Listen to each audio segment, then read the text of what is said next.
Hello, hello, hello. Thank you for joining me again tonight. And it's exciting to be able to be here with you and be able to bring the Word of God in Wednesday night spiritual chats. And, it's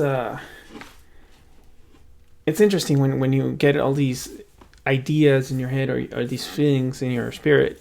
And God starts guiding you as to what to talk about, and that's one of the wonders of having the Holy Spirit guide you. But today I wanted to talk about something that's been very, it's been in the news lately. Actually, it's been in the news for some time now. Cancel culture, and that's the topic for tonight. That I wanted to include cancel culture. So, you may have heard of cancel culture a lot lately, about cancel culture. And you may have an idea as to what cancel culture is. You may not have an idea as to what cancel culture is. But basically, cancel culture is what it says, canceling people, usually because of some sort of accusation, whether it's true or not. And usually there's a component of truth about what they're being accused of. So a lot of that has been going on, in the past few years. But that term, cancel culture, has been added into not only Urban Dictionary, but just to the common, language that we use every day now. And we can see it all the time in television. As a matter of fact, we see it, we've been seeing it a lot this week as well, but it happens a lot.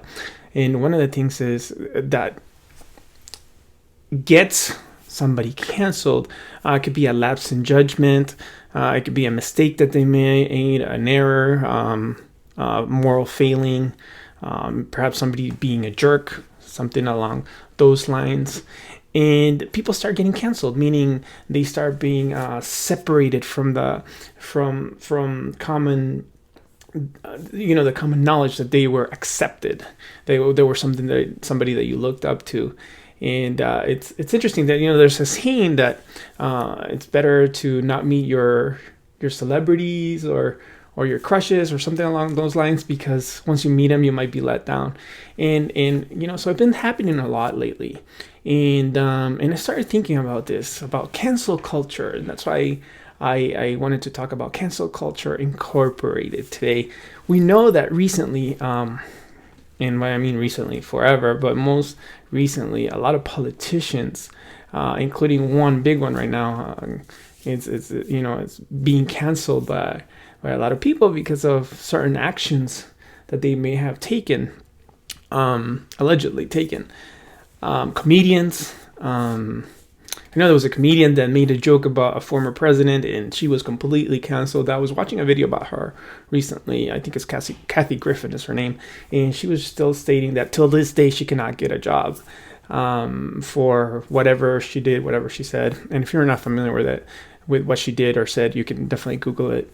But also celebrities. The Me Too movement, which started like 2-3 years ago, started raising awareness about sexual assault, sexual harassment, and all those things, and how a lot of famous people that we admired, actors and actresses and all these people that we grew up with or have been watching, started getting canceled left and right. But also sports stars, and we know of sports stars who have been accused credibly and perhaps not credibly, from sexual assault or for domestic violence and all those things, and they have been canceled. Also companies, I know I can't remember what company it was, but it was, and they were throwing the machines out and they were breaking them. And so there's this cancel culture that is permeating our society and permeating a lot of the things that we live. And I just started thinking about that, and I've been thinking about cancel culture. How does that apply to me? And these companies getting cultured, people getting canceled. And basically, when somebody gets canceled, what we're saying is there is no place. There is no place. There is no place for you. There is no place for that person. There is no place for them. There is no place for redemption. Absolutely not. No, there is no place. There is no chance or opportunity offered to people to be able to redeem themselves. Nope. No place. And that's what cancel culture is. Now, I'm not saying it's right or wrong, because I can tell you this, that you may have been canceled. I was talking to a church member one time, one of my church members from a while, and they were telling me that they no longer wanted to talk to their former pastor. And I was inquiring as to, okay, well, you know what? Maybe I'm not going to get into it, but perhaps you should answer their email or their phone calls. And they were like, nope. They were adamant. I no longer want anything to. There was no place in that person's heart or mind to want to have them. And again, I don't know, and I didn't inquire about what happened or anything like that. But guess what? I ended up being canceled by that same person, church member, later on. Would not return my emails, would not return my text messages, would not return my phone calls. So cancel culture can affect us negatively or positively. And I know that when we have relationships, which every relationship is so hard, even sometimes relationships with ourselves, relationships can be hard. And in that moment of a relationship, we can be offended, or we can be brought to a place of hurt where we no longer have no space for that other person, and therefore we separate them, cut them off, ignore them, no longer talk to them, whatever it may be. So it is interesting to think about cancel culture. And when I was thinking about this, I started thinking about, and I want you to let me know if you've ever been canceled by a friend in the comment section, or if you want to share anything regarding to cancel culture, that sometimes you will find people who have never even met God, much less have a relationship with God, that they already canceled God. Said, no, I don't want anything to do with him. No, I don't want anything.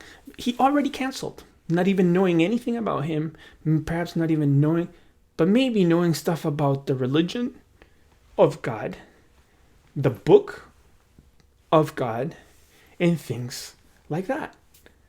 But you will meet people that have canceled him already without even knowing anything. Let's flip the page. And in cancel culture, you will also find that there will be people that feel defeated when they're going through spiritual warfare or a spiritual situation or a hard situation in their life, and they just give up and they say, you know what? This is not worth it for me. I am canceling my membership to Christianity. I am canceling my membership to God.com. I am canceling my membership to whatever it was that I was believing, because they had an erroneous concept of who God is, which was everything's rosy, everything's beautiful. But they did not understand that in the trials and the tribulations, that God is there with you every step of the way. So you see that cancel culture can affect every single person, especially when it comes in the spiritual realm of things. But there also we can find that when prayer has not been answered the way we were expecting it to be answered, or the way we wanted it to be answered, we start saying, you know what, why even pray? I'm going to cancel prayer. Why even worship? Who am I praying to? God doesn't hear me. I'm going to cancel that section of my religion.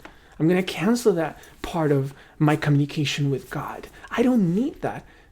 It's kind of like when you're receiving those magazines. You're like, I don't read it that much. Let me go ahead and cancel the subscriptions, like that. It's like they may fall into a place of like where, okay, well, prayer's not working. Let me try something else. God, you're canceled.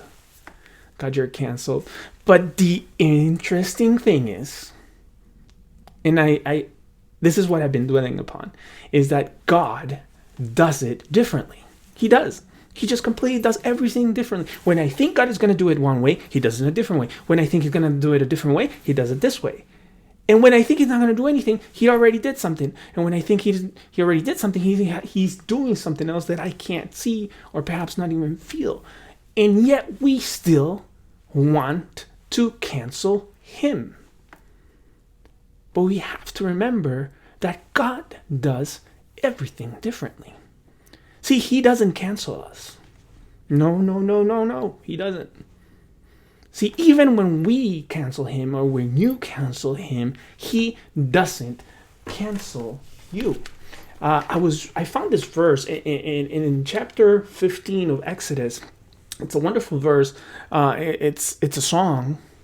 It's a song from Moses and Miriam when they were after they have crossed the Red Sea. In chapter 15 of Exodus, verse 13 says this. This is one of the verses in the song.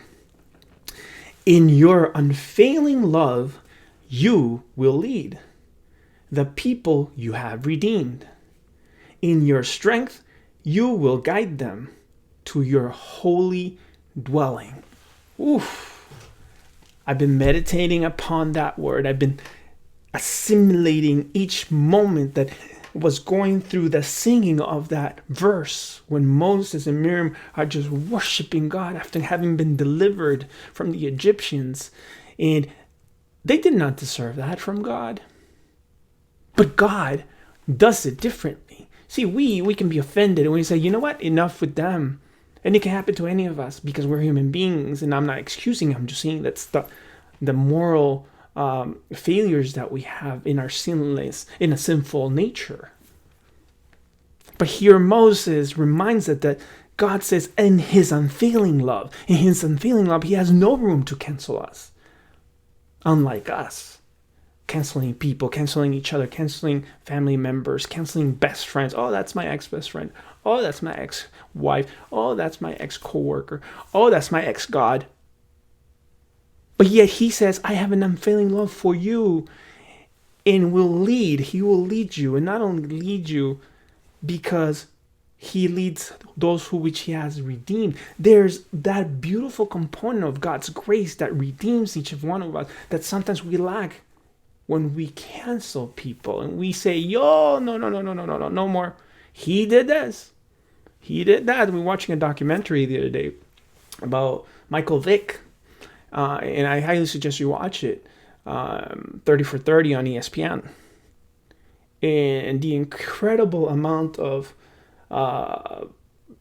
cancellation and racism and all these things that Michael Vick went through was incredible. And people just rushing to judge and rushing to do all these things. And even after he had gone through this whole process, people still did not want to forget, want to let him redeem himself from the errors that we make, the errors that he had made.